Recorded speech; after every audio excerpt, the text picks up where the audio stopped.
Okay, let's look at some applications of the double slit interference of laser beams. We have an example from your book here where the double slit interference of a laser beam is studied.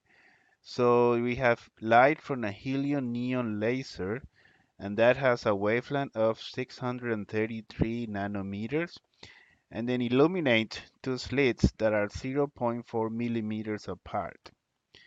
So the viewing screen where you're looking at your diffraction pattern is 2 meters away from the slits, and so we want to know the distances between two consecutive maximums of bright fringes and between two dark fringes.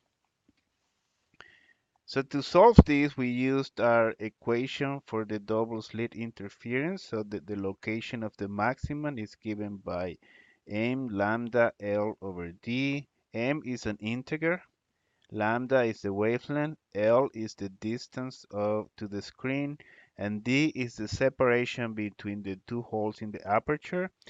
So then we want to find the location of, the question was the distances between two m equal to fringes.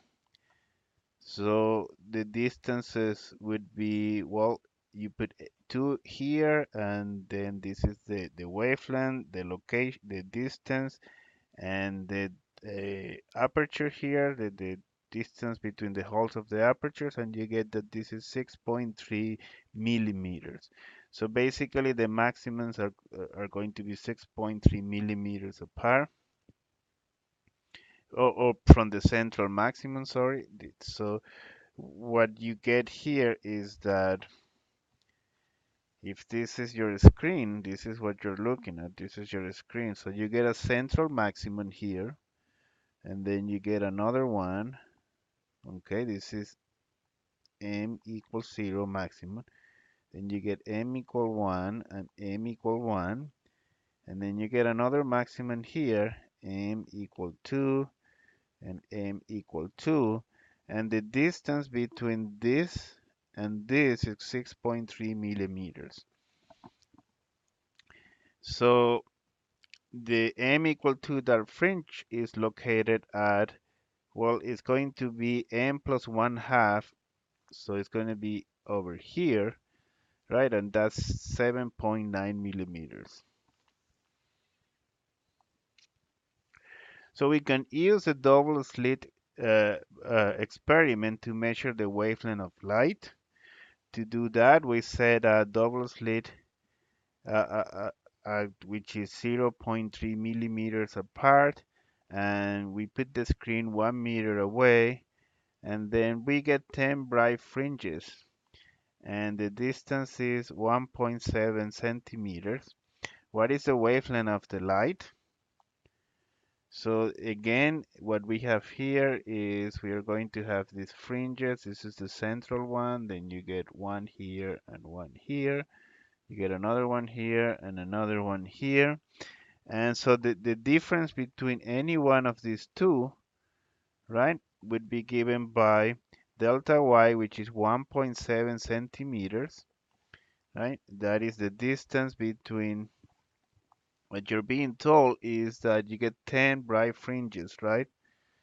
So you get 10 of this, and the distance from here to here for those 10 is 1.7 centimeters.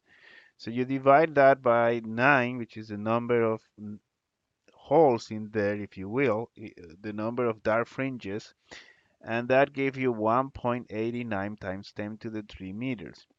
So, and then from there and the equation, with this equation here, you can get lambda, and lambda is just d over L times delta y, and that gives you 570 millimeters, nanometers.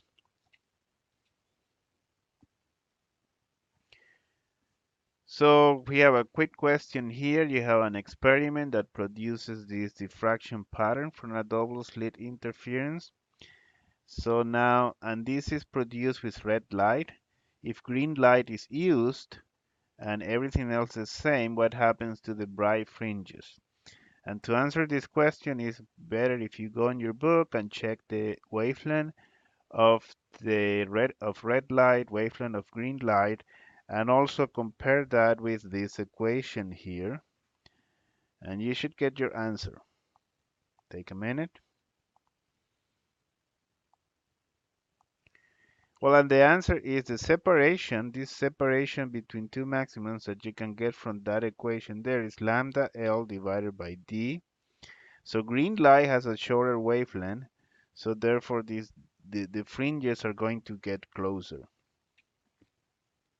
Now we have the same experiment that produces a similar pattern. Now the slits are moved close together. What happens to the fringes?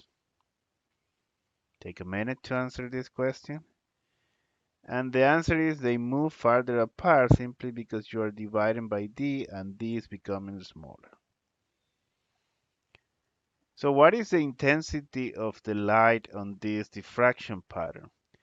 Well, the double slit experiment and the theoretical analysis that we did just produces this equation. And we're not going to derive this equation in class. We're just going to assume that this is going to be given to you, and it is basically proportional to the amplitude of the wave squared. That's the only thing that is important, is that this is proportional to the amplitude of the wave square. So this is the the intensity of the double slit interference, and it's basically the intensity of the light along this screen here. In real life, what is going to happen is that the intensity decreases as you go away from the center. So when we to produce this diffraction pattern, you this diffraction pattern cannot be produced with the analysis that we did because we made a few assumptions regarding the distances and how light spreads out of the slit. But in real life, I mean, what you're going to get is that there is less intensity over here than in the central maximum.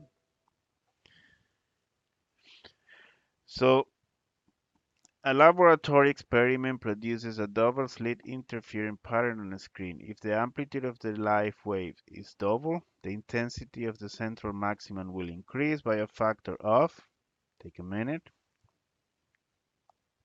While it is double, the intensity is proportional to the amplitude squared, so therefore it's going to be a factor of 4. All right, thank you.